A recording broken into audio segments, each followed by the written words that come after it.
My parents said a woman shouldn't study and should just marry a rich man, but I ignored them and went to college. Now they're begging for my help. My mother called me selfish over a pan of burnt dinner rolls, which honestly tracks for my family. That was years after the biggest fights. Years after I had my own apartment and my own bills and a job title that made people straighten up a little when I said it out loud. But the sound of her voice still had this creepy ability to drag me straight back to being 15 and standing in a kitchen with a patched school skirt, while my younger brother showed off new expensive sneakers like he had personally discovered money. My name is Marisol, and if you met me now, you would probably think I'm one of those women who has it together. I manage operations for a mid-sized company, I pay my rent on time, I keep extra batteries and cold medicine in a drawer like a proper adult, and I own exactly 3 plants that are somehow still alive. I sound calm on conference calls. I make color-coded spreadsheets for fun when I'm angry. I look, from a distance, like a person who came from stable people. I did not. My father used to be a history teacher at a public high school in our mid-sized Pennsylvania town, which sounds like it should come with wisdom and fairness and maybe a love of facts. In our house, it mostly came with lectures. My mother ran a tiny clothing shop on a tired street where half the stores changed hands every year, and the other half survived by pretending they were doing better than they were. My brother was 4 years younger than me and raised like he was a fragile prince in a family that somehow only had enough softness for one child. I was the practical one, the independent one, which in my family was not a compliment. It was code for, we're not doing that for you, figure it out. There are so many little memories that by themselves sound stupid. Tiny things, petty things, the kind of details people tell you to let go because everybody's parents mess up. But when you stack them together, they form a whole building. At 15, I wore hand-me-down uniforms my mother adjusted with crooked stitching, while my brother got new shoes because boys apparently needed proper support for their growing feet. On birthdays, I got a cake from the grocery store with my name spelled right if the person behind the counter was having a good day.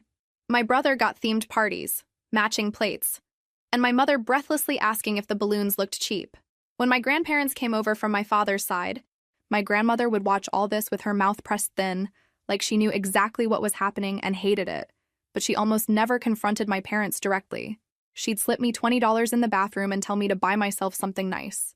My grandfather would ask about school too loudly, almost like he wanted to force my parents to acknowledge I existed. That was the most rebellion anyone managed. In high school, I got good grades because being useful was the only reliable way to get oxygen in that house. I stayed out of trouble, joined clubs that met after school, and learned very early that if I wanted praise, I had to earn it in private and then clap for myself later. My brother, meanwhile, got treated like his potential was some sacred national resource. My father paid for a test prep program for him when he was barely even interested in school yet, saying boys needed a strong push to launch right. My mother used to sigh at me and say things like, "You've always been so capable. Honey, you don't need all that hand-holding," which sounds nice until you realize it was always said right before they handed him something they would never even consider giving me.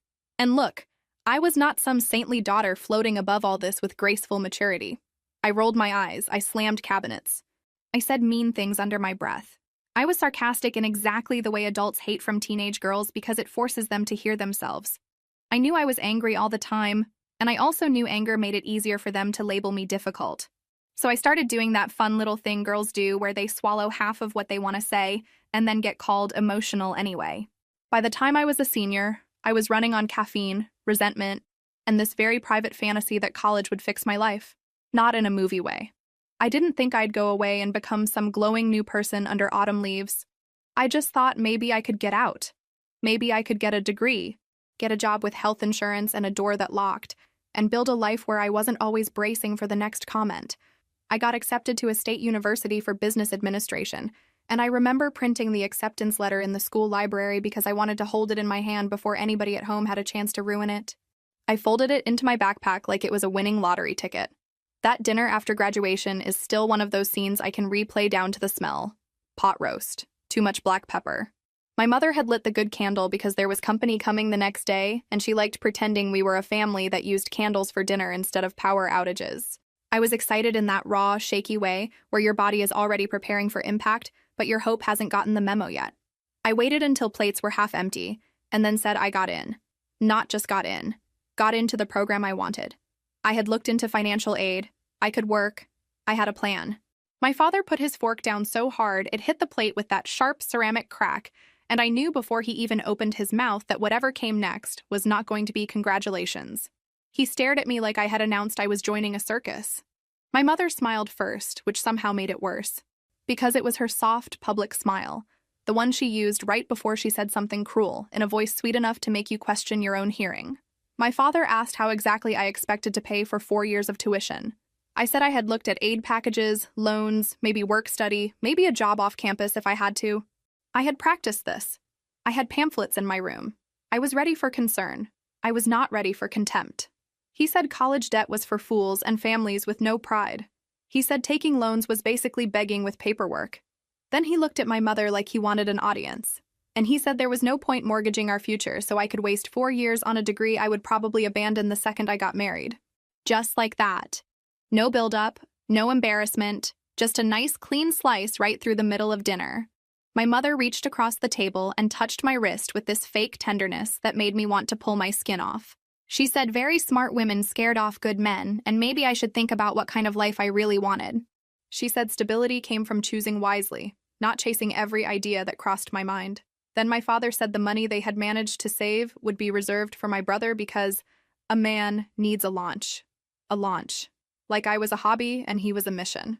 My brother sat there eating dessert while my future got discussed like an annoying expense. He didn't defend me. He didn't look uncomfortable. He just kept spooning whipped topping into his mouth and acting like this had nothing to do with him, which in some ways was worse than if he had smirked. If he had smirked, at least I could have hated him cleanly. Instead, he gave me that blank little boy expression he used whenever he didn't want responsibility near him. The one that said, "What do you want me to do about it?" I said I could take loans myself. My father snapped that nobody in his family was going to go around asking strangers to finance bad judgment. I said it wasn't asking strangers, it was literally how half the country paid for college. He raised his voice. My mother started crying on cue, saying I always had to make things dramatic, that I was trying to embarrass them, that I made every happy moment feel like an attack. That was her specialty, by the way. Take my pain, drape it over herself, and suddenly I was the villain for bleeding in her vicinity. I wish I could say I delivered some beautiful speech and walked away glowing with self-respect. I didn't. I cried. I said things that came out in gasps and fragments.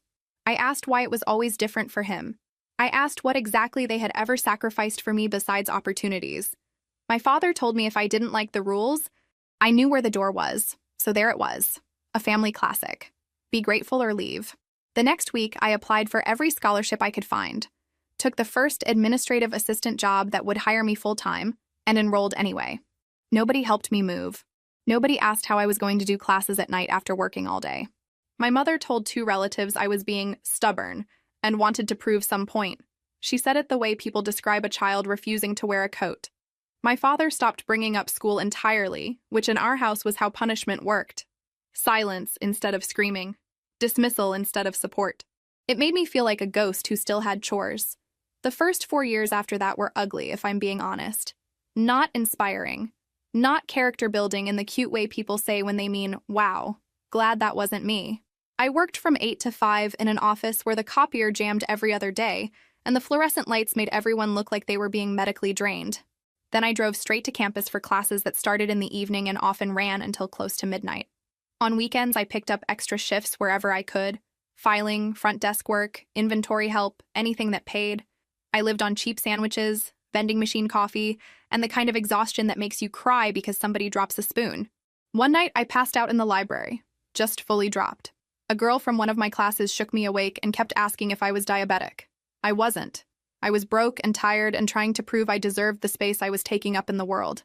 I laughed when the campus nurse asked if I had a support system. I actually laughed. Not because it was funny, because I didn't know how else to answer without sounding pathetic. Meanwhile, my brother did 2 years at a local community college with everything covered by my parents, decided it wasn't for him, quit, and got a sales job through one of my father's connections. It wasn't some glamorous thing, despite the way he later told it. He sold entry-level properties for a regional company and acted like he was closing skyscrapers in a power suit. At family gatherings, my mother would say he was so naturally gifted with people. About me, if anyone asked, she said I was busy. Just busy. As if I had become a weather pattern instead of a daughter. I kept going anyway. I graduated, then I got promoted, then again. Supervisor, coordinator, manager. Every step up felt good for about 10 minutes before the old ache came back, because achievements are weird when the people who should have celebrated you seem irritated you pulled them off without permission. By then, I was making more money than anyone else in my family, which sounds satisfying, and sometimes it was. But mostly it made them quiet around me in this brittle way that said they resented needing to update the story they told about me. I finally rented my own one-bedroom apartment a few years before I'd end up cutting my family off completely. It wasn't fancy. It had beige carpet that looked permanently worried, one bathroom with weird piping noises, and a narrow kitchen where opening the oven made it impossible to open the fridge. I loved it like people love things they bled for. Every fork in that drawer was mine, every stupid lamp. I had spent years sharing walls, sharing bathrooms, sharing air with people who treated me like I was temporary. So having a place where I could sit in silence and know nobody was about to barge in felt borderline spiritual. Not in a poetic way. More in a, wow, I can eat cereal in my underwear and nobody gets to comment kind of way. That winter I made the mistake of thinking maybe hosting a family holiday dinner could reset something. I know. People hear this part and ask why I keep giving them chances. The answer is embarrassing and simple. Because every now and then toxic families cough up one good afternoon and you start acting like maybe the last 20 years were a misunderstanding. Also, I wanted to prove something. To them, yes, but mostly to myself. I wanted to see everyone sitting in my living room eating food I paid for and feel like I had crossed some invisible line into adulthood they could not take from me. My brother arrived late with his girlfriend, who came from money in that effortless way that makes regular people feel sticky just standing near it. She was not rude right away. That would have been easier. She was cheerful. Complimentary, even. She said my apartment was so charming with this little pause before charming that carried a whole paragraph. She kept mentioning her parents' property without seeming to notice she was doing it, which is honestly a talent. Their guest house. Their summer place. The closet in her old room. My brother soaked it up like a man getting artificial sunlight. During dinner, he started making jokes. Small ones at first. About how compact the place was. About how his girlfriend's family probably had a walk-in closet bigger than my bedroom. Then he looked around my bathroom when he came back from washing his hands and said, loud enough for everyone to hear, that the whole thing could fit inside her mother's dressing room. He laughed like he had delivered a line on stage. His girlfriend did this tiny, uncomfortable laugh, which somehow made it more humiliating, because now I had to witness a stranger realizing my family was like this in real time. My mother giggled nervously and told me not to be sensitive. My father didn't say much, but there was a half smile there, the same one he used when he thought somebody else was teaching me a lesson he approved of. I kept serving food because if I had stopped moving, I might have thrown the mashed potatoes at his head. Then my brother asked if that was all there was. Nothing better? He said, glancing at the dishes like I had put out prison rations. He added that his girlfriend was used to a different standard. In my own apartment, eating a dinner I had cooked after working all week. Something in me just snapped clean in half, not dramatically, more like a wire burning out behind the wall. I put the serving spoon down and said, very calmly at first, that unlike him, I paid for the roof over my head myself. I said that if he wanted to compare lifestyles, maybe he should start with one he had actually earned. I pointed out that he was nearly 30, still living with our parents and walking around like proximity to his girlfriend's family wealth somehow counted as achievement. He went red so fast it almost impressed me. Then it got ugly. He called me jealous, a failure, bitter, said I had always hated seeing him happy, which would have been a stronger point if he had not been actively insulting me in my home while chewing food I made. My father banged his hand on the table and ordered me to apologize immediately, to my brother and to the girlfriend, because I was embarrassing the family. My mother started crying and saying I had ruined the holiday, that I always ruined everything with my temper, that I couldn't just let one little joke go. One little joke. Funny how the joke is always small when it's at my expense and huge when I answer back. I walked to the front door, opened it, and said everybody needed to leave. I said it cold because if I had let myself get emotional, they would have used it as proof I was unstable.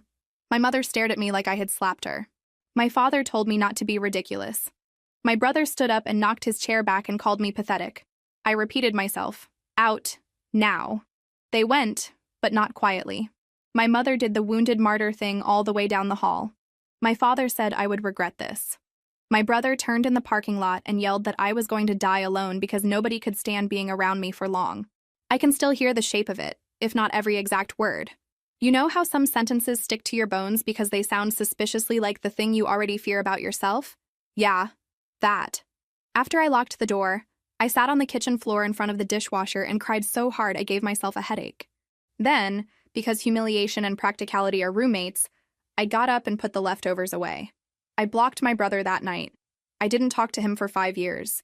The silence with my parents after that was messy and fake. They would call occasionally, always pretending the main problem was my stubbornness. Never the favoritism. Never the insults. Never the way they had laughed along while he humiliated me. A few relatives started repeating that I had always been difficult, which was a line so obviously fed to them by my mother that I almost admired the consistency. I skipped holidays where my brother might be there. I made excuses.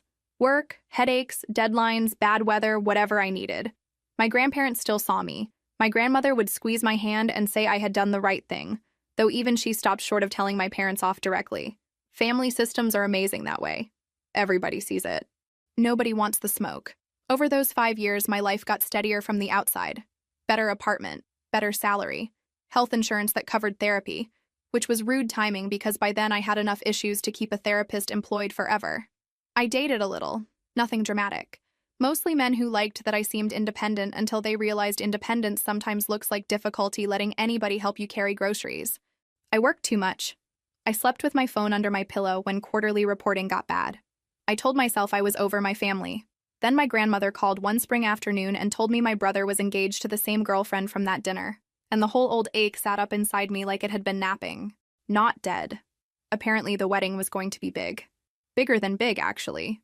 My brother had spent years orbiting that family and absorbing their standards like humidity, and now that he was getting married, he wanted every possible surface polished to prove he belonged in their world. Fancy venue, see? Imported flowers. A menu nobody in our family would have known how to pronounce without rehearsal. My parents, who should have had the sense to sit down and count their actual dollars before opening their mouths, promised publicly that they would cover the venue and the decor. Publicly.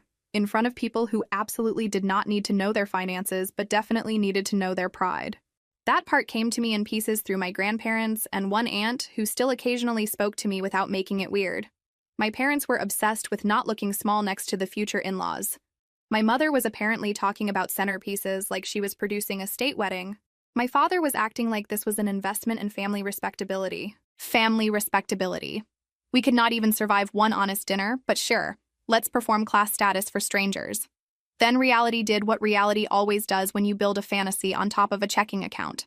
They finally sat down with actual estimates and realized the event was going to cost almost 3 times what they had available, and the wedding was only a few months away. I heard all that before they showed up at my apartment, which made the whole visit feel like a thunderstorm you smell before you see. They came without calling. That alone was enough to put me in a bad mood. My mother had one of those tight little smiles that meant she needed something and had already decided I was selfish for not offering it fast enough.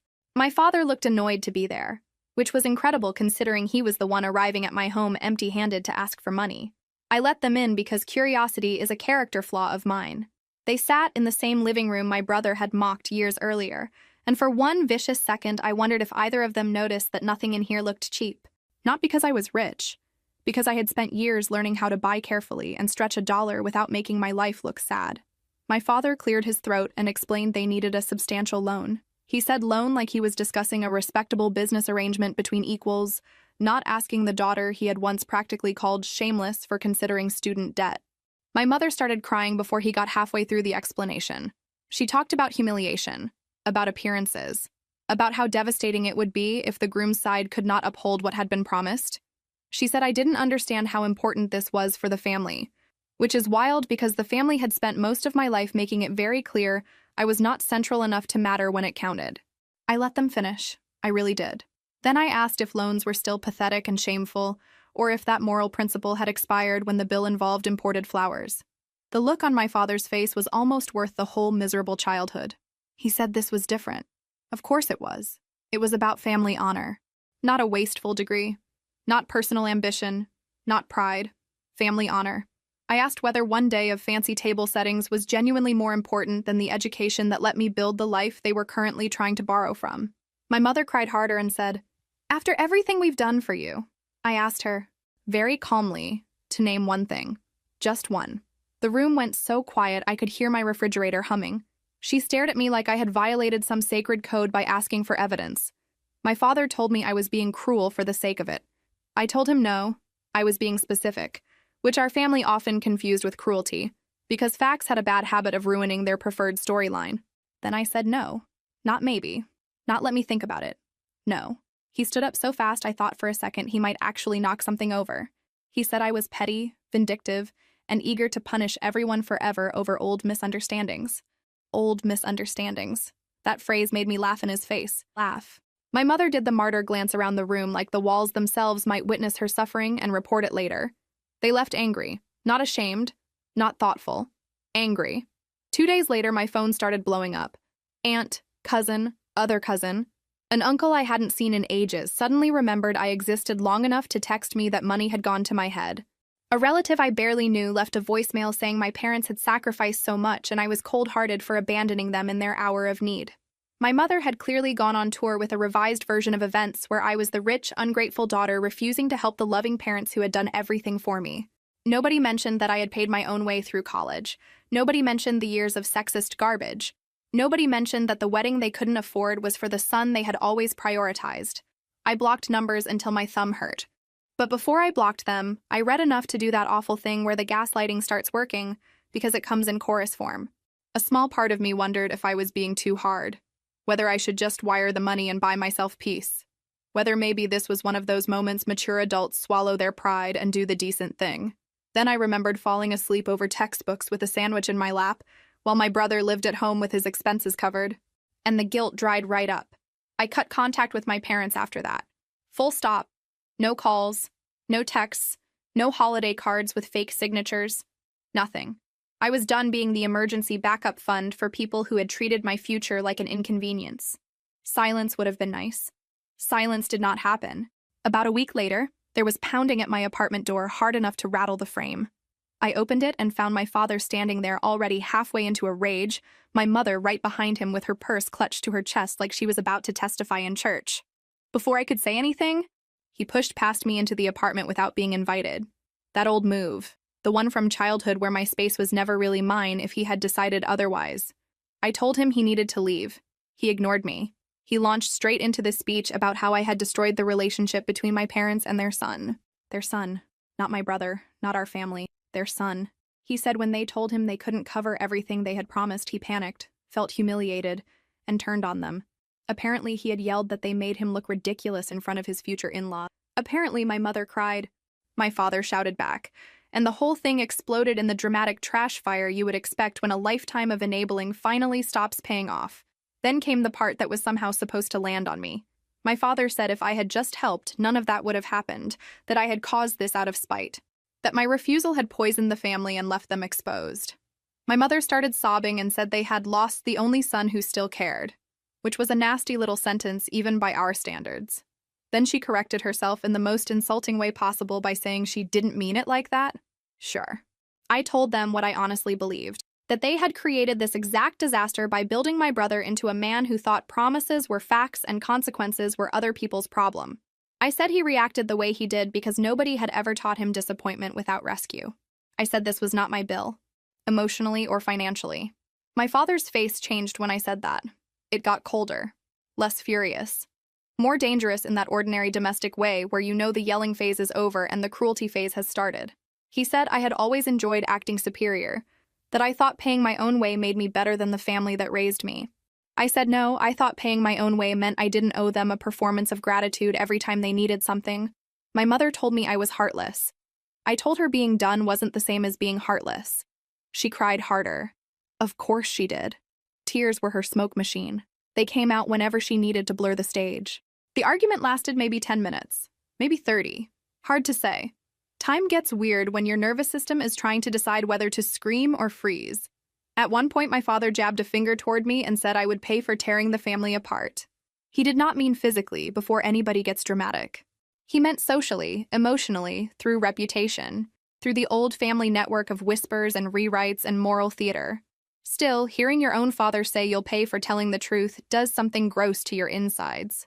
After they left, I locked the door, slid down against it, and started shaking so hard I could barely text my grandmother. She called me immediately and told me if they showed up again, I should not open the door. She also said, very flatly, that my father had always confused obedience with love. It was one of the only blunt things she ever said about him, and I held on to it like a receipt. 3 weeks passed. I started sleeping again. Work got busy enough to distract me. I told myself maybe the worst of it was over. Then my brother showed up. I opened the door and almost shut it again on instinct. He looked different. Not transformed, not humbled by divine intervention, just tired. His posture was off. His face looked puffy around the eyes, like either he had been sleeping badly or fighting a lot, maybe both. He asked if he could come in. I said no. He asked if we could at least talk in the hallway. So we did, which probably made my neighbors think I was dealing with a very awkward door-to-door salesman. He started with an apology. Not a perfect one. An organized one. He said he had handled things badly at the holiday dinner years ago. He admitted he had been arrogant and immature. He said our parents had set both of us up in different ways and that he was trying to understand that now. Some of it sounded rehearsed. Some of it sounded almost real. I stood there in socks on my own doormat trying to decide whether I was witnessing growth or strategy. Then, right on schedule, he got to the actual reason he was there. He needed help. A loan. Temporary. He had ideas, of course. A repayment plan. Interest even, as if adding a tiny business school flourish would make the whole thing less insulting. He said he wanted to fix things between us, but he also didn't want one financial crisis to ruin his future. His future. That phrase again. Everybody in my family always talked like my life was the background music for somebody else's big scene. I said I needed time to think. I didn't mean it. I just wanted to see what would happen if he did not get an immediate answer. And wow, did I get my answer? His face hardened almost instantly. The careful tone dropped. He said he was trying here, that he was being the bigger person by coming to me after everything. Bigger person. By asking the sister he had mocked and dismissed to bankroll the wedding he couldn't afford. I asked if he heard himself. He said I loved holding old grudges because they made me feel righteous. I said I loved not being used, actually. Easier hobby. That's when he started yelling. He said I had always been jealous of him. Since childhood. Since forever. That I couldn't stand seeing him happy, loved, successful. Successful was an especially funny word given the circumstances, but I was too angry to laugh. He was standing in my hallway, half turned toward the stairs, gesturing with both hands like a man pitching a startup nobody asked for, and he really expected me to believe I was the unstable one in that scenario. I told him the truth the way ugly truths usually come out, which is fast and without much elegance. I said he was exactly like our parents in all the worst ways, entitled, manipulative, allergic to responsibility unless it came wrapped in praise. I said he hadn't shown up because he felt bad. He had shown up because he needed money and thought an apology would function as a coupon. He flinched at that, which told me it landed. Instead of backing off, he stepped closer. Not lunging. Not anything cinematic. Just that ordinary aggressive move people do when they want to make you feel crowded in your own space. I told him to get out. He said we were having an adult conversation and I was behaving like a spoiled child. Spoiled. Me. I actually laughed then, and that made him even madder. When I moved to shut the door, he put his hand on the edge of it. Again, not movie stuff. No smashed frames or wrestling in the hallway. Just enough pressure to say, you don't get to end this yet. My body reacted before my brain did. Every nerve I owned lit up. I shoved his shoulder once and yelled for him to leave. He kept talking over me. So I did the one thing I knew would embarrass him more than anything else. I raised my voice and shouted down the hall for the building manager and said I would call the police if he didn't get away from my door. That changed things.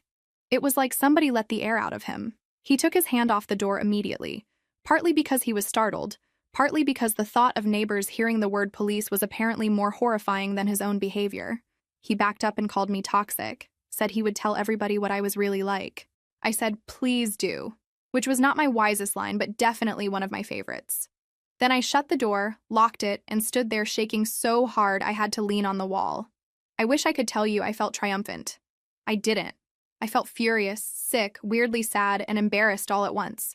Family fights are gross like that. Even when you know you're right, there's still this little voice whispering, look at you, screaming in a hallway like this is your life now. I cried in the shower. Then I got mad at myself for crying. Then I ordered takeout. I couldn't really justify financially because I was too drained to cook. Real glamour. For a couple of weeks after that, I jumped every time someone knocked on my door. I checked the peephole like I lived in a spy movie, which I absolutely did not.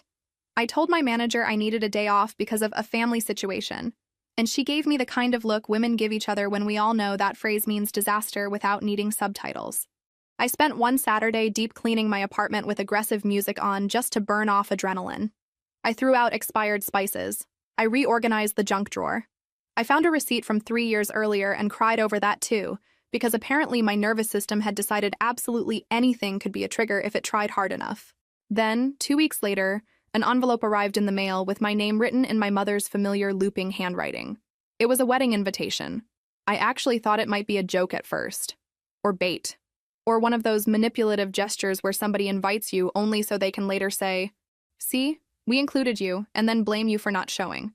I left it on my counter for 3 days before opening it properly. Cream paper, formal wording, my brother's name, the date. A venue I had heard of but would never book even if I suddenly won the lottery and lost all sense. My grandparents called that evening and mentioned they had gotten invitations too. My grandmother said the whole thing felt strange. My grandfather, who never wasted words, said, "Something shifted." That sentence sat with me. Because he was right. Something had shifted. I just didn't know in whose favor. I stared at the invitation for another day, then finally called my brother. He answered on the third ring, sounding cautious, like he expected me to scream. I didn't. I asked if the invitation was real. He said yes. I asked why. Long pause. Like, long enough that I pulled the phone away to check if the call had dropped. Finally, he said he had meant some of the apology. Not all of it in the clean, noble way I might have wanted, but enough that he had wanted to fix things before the wedding. Then he panicked about money and ruined whatever sincerity had existed.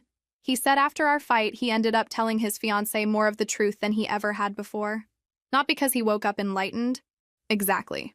More because he had run out of ways to explain the chaos without exposing where it came from. He told her about the favoritism, about my college, about the holiday dinner, about our parents, about all of it.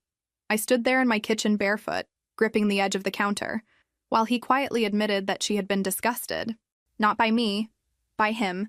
Once he started talking, it all came out in this awkward, halting stream that sounded way less like redemption and way more like somebody finally cornered by his own lies. He said his fiancée had already noticed things not adding up. Different stories from different relatives. My mother making herself sound heroic in ways that apparently raised even her eyebrows. One aunt, after 2 glasses of wine at some pre-wedding event, had filled in several missing pieces with the bluntness only extended family can deliver. Not because she was brave, probably. More because she likes drama and happened to be holding it at the right angle. According to him, his fiancée was furious that he had hidden the real family dynamic from her. Furious that he had let her believe I was just cold and difficult when the truth was uglier and much more ordinary. She confronted him about the way he had benefited from everything without ever naming it. About the way he had repeated our parents' treatment of me because it kept his life easier. She apparently said, and I cherish this line, that adulthood was a terrible time to discover the man you planned to marry still needed a moral babysitter. I asked what that had to do with the invitation. He said she had agreed to cover the remaining wedding costs through her family, but with conditions. He had to stop lying. He had to make amends where he could. He had to tell the truth about what had happened, not spin it, not soften it into misunderstandings. Say it plain. Which, honestly, sounded less like romance and more like a probation plan. But maybe that's what he needed. Then he told me something I truly did not expect. My parents had never actually been banned from the wedding. During the huge fight about money, they were the ones who had declared they were clearly not wanted and stormed out in full tragic parent mode. He had tried later to tell them they were still invited. Multiple times, apparently. But by then, they had committed to the narrative where they had been rejected by their ungrateful son after sacrificing everything. It fit too nicely with their self-image to give up. So instead, they told people they had been pushed out and let the sympathy roll in.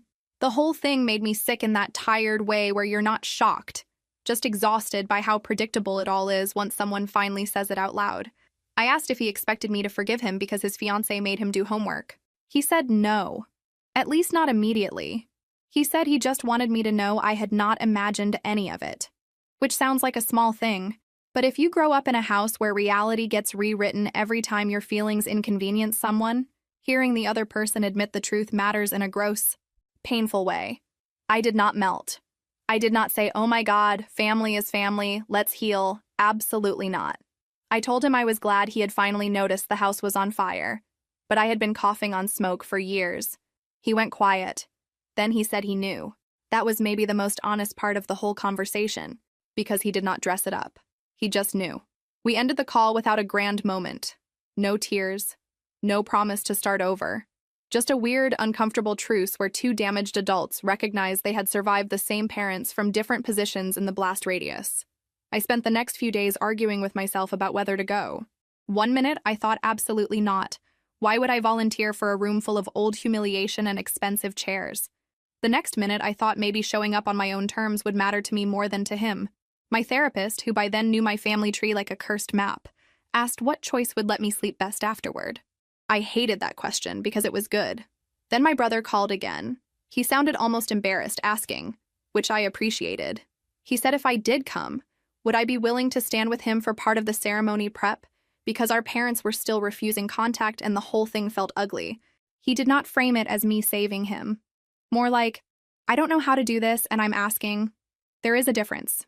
Tiny, but real. I said I would think about that too. In the end, I went. Not because I forgave him. Not because I believed one round of honesty erased a lifetime of cowardice. I went because my grandparents were old and tired and didn't deserve another family scene. I went because some part of me wanted to see with my own eyes what this mess had become. And, if I'm being brutally honest, I went because I wanted proof that my parents' absence would not collapse the sky the way they always acted like it would. The day of the wedding, I stood in front of my mirror in a dress I had nearly returned twice and thought, this is ridiculous. I'm getting dressed to attend the expensive emotional aftermath of my own childhood, but I did my makeup anyway, lightly, nothing dramatic. I was not trying to arrive looking like revenge.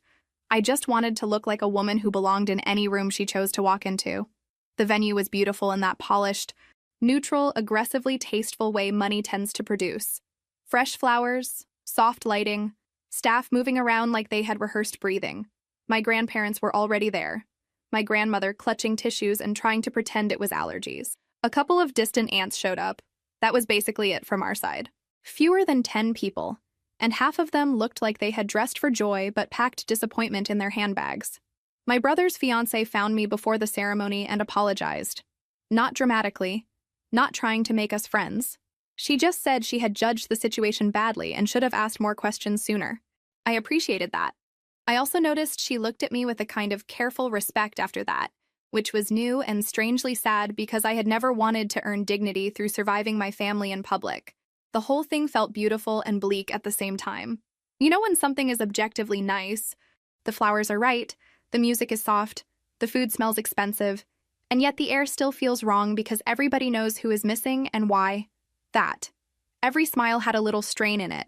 Every photo setup had this invisible blank space where my parents should have been if they had been capable of choosing reality over pride. Before the ceremony started, my brother and I stood off to the side near a closed door while guests settled in. He looked nervous enough to be human for once. Not charming nervous. Not polished. Just a man sweating through his shirt collar because life had finally stopped cushioning him. He thanked me for coming. I said, "Don't make me regret it," which was the closest I had to warmth at the time. He almost laughed. Then he said he was sorry again, quieter than before. I nodded because I didn't know what else to do with it. Walking into that ceremony, as his sister felt surreal. For years I had built my peace around not being anywhere near him. Now there I was, in heels that hurt, and with my grandmother's compact in my purse, participating in the formal beginning of his marriage, because our parents had chosen martyrdom over attendance. If you had described that to me 5 years earlier, I would have told you to get out of my apartment. Life loves irony when it thinks you need humbling. The ceremony itself was short, thoughtful. The officiant talked about honesty, partnership, and doing the work of choosing each other daily, which almost made me laugh at the timing, but also felt pointed enough that I wondered whether the couple had picked those lines on purpose. My brother's voice shook during his vows. His fiancée's didn't. She sounded grounded in a way I envied. Not soft. Steady. Like somebody who knew love without truth was just theater. At the reception, people did what people always do around family fractures. They pretended not to stare while very obviously tracking the tension. A few of the bride's relatives were kind to me in that extra careful way people get when they know there has been drama and are trying not to step on it. My grandparents stayed until dessert and then left early because my grandfather's back was bothering him. I walked them to their car and my grandmother squeezed my face with both hands and said, "I'm proud of you for staying yourself," which was such a grandmother sentence, and yet it almost undid me. Inside, the room glowed. Music, speeches, clinking glasses, candles. My brother's mother-in-law, now technically something to me, though I try not to over-label people, moved through the room with the serene efficiency of someone used to hosting events that don't involve emotional landmines. I watched my brother thank her and saw genuine humility in him for maybe the first time in my life. Not full transformation. I am not that naive. But a crack, maybe. Enough for some light to get in. Ugh, sorry, that sounded poetic. You know what I mean. He looked less certain that the universe owed him applause. I stayed long enough to be respectable and left before things got too sentimental. In the parking lot, sitting alone in my car with my shoes off and my feet throbbing, I finally let myself feel the weirdness of it. Not closure. Definitely not healing in some neat made-for-television bow. More like confirmation. Proof that the family story my parents had always pushed was not the only available version. They had made themselves absent, they had made themselves tragic, and the world stubbornly kept spinning without casting them in the lead role. More than a year passed after that. My brother became a father.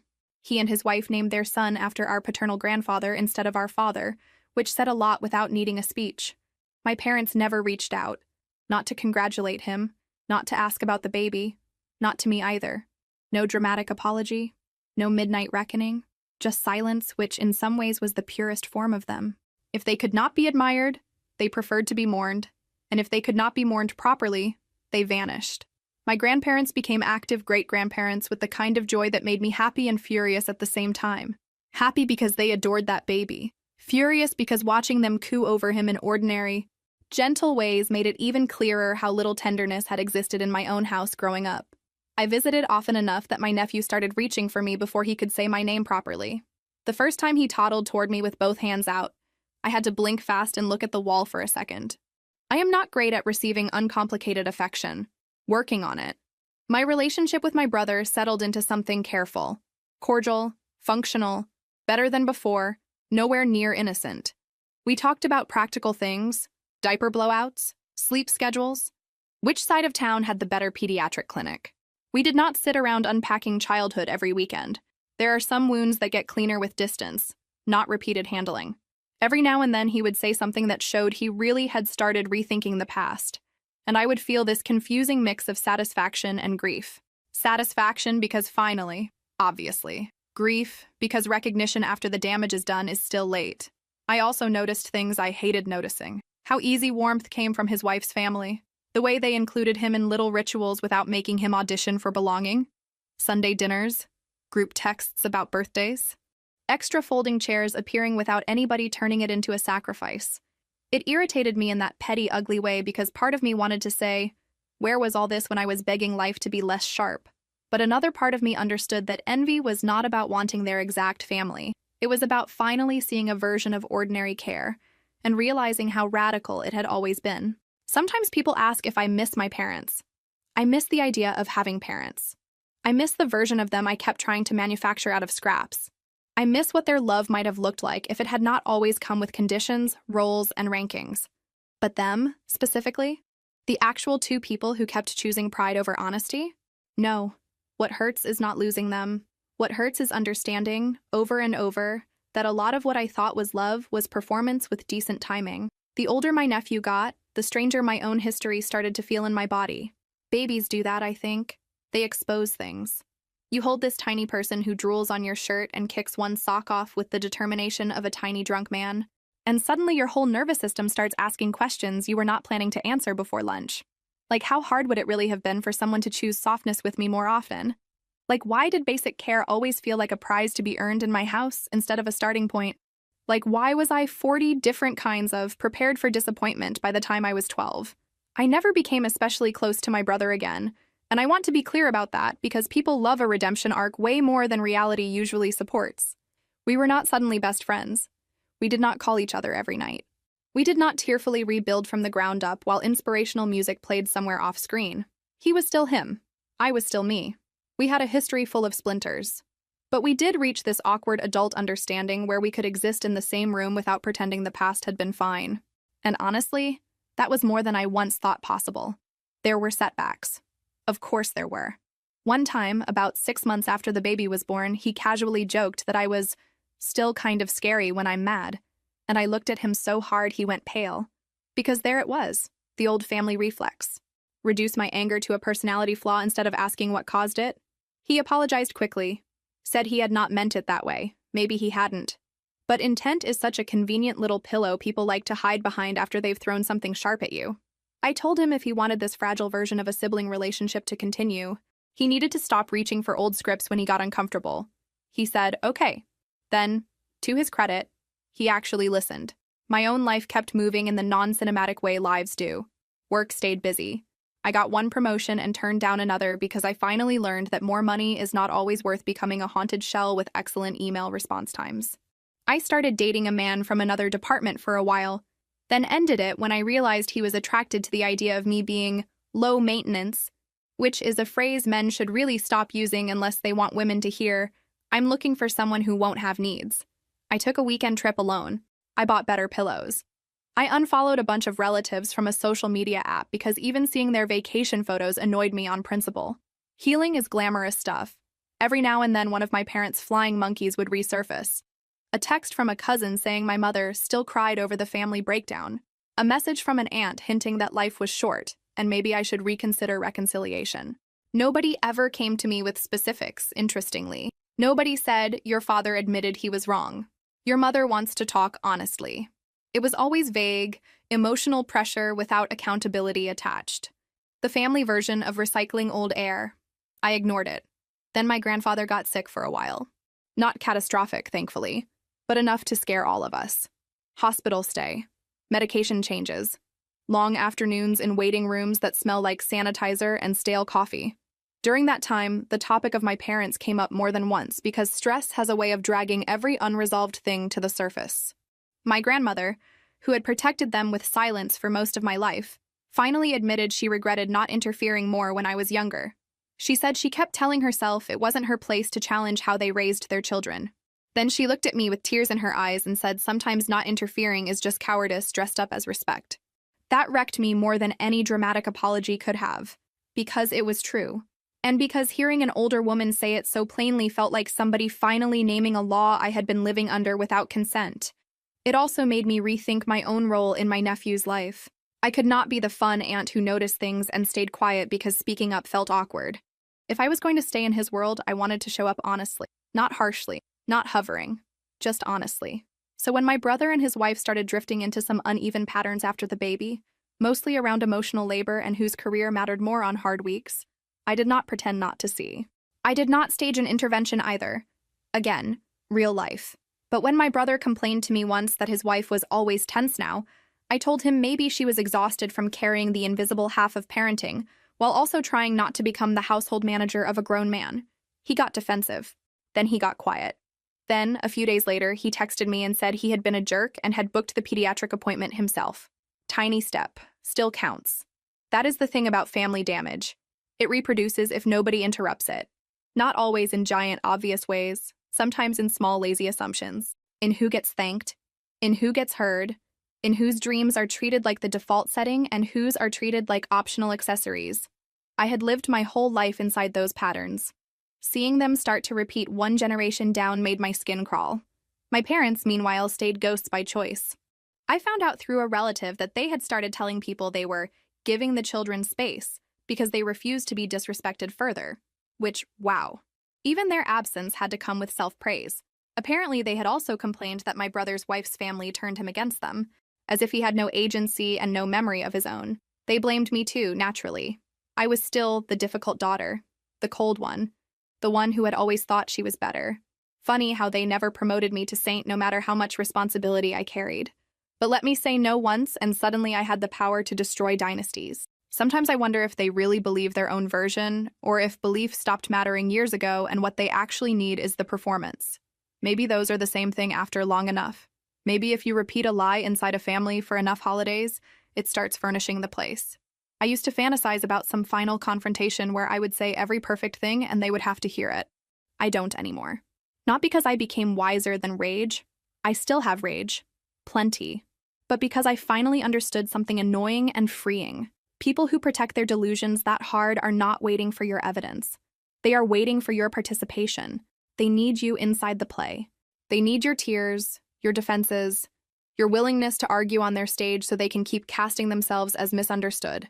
Leaving the theater is less satisfying than a speech, but it does save time. A little after that, I bought a place of my own, not a mansion, not some revenge house with a 2-story foyer and a staircase for dramatic entrances. A small condo with creaky floors, morning light, and a kitchen big enough that I could cook without bruising my hip on every single appliance. The day I got the keys, I stood in the empty living room eating drive-through fries out of the bag and thinking, wow, nobody gets to insult this one at my dinner table.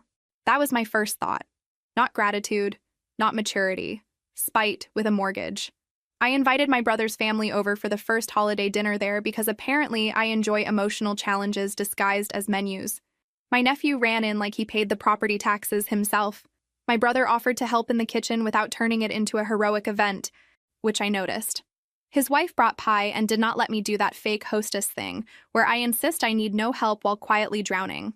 A couple of my close friends came too, because by then I had finally learned that the people who make a table feel safe are not always the ones who share your blood.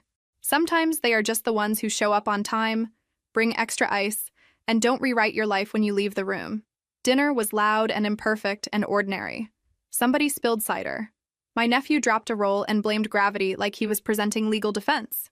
He asked 3 personal questions in under 10 minutes about why I didn't have a dog, whether my job was boring, and if adults ever got to eat dessert first, then wandered off to investigate my bookshelves.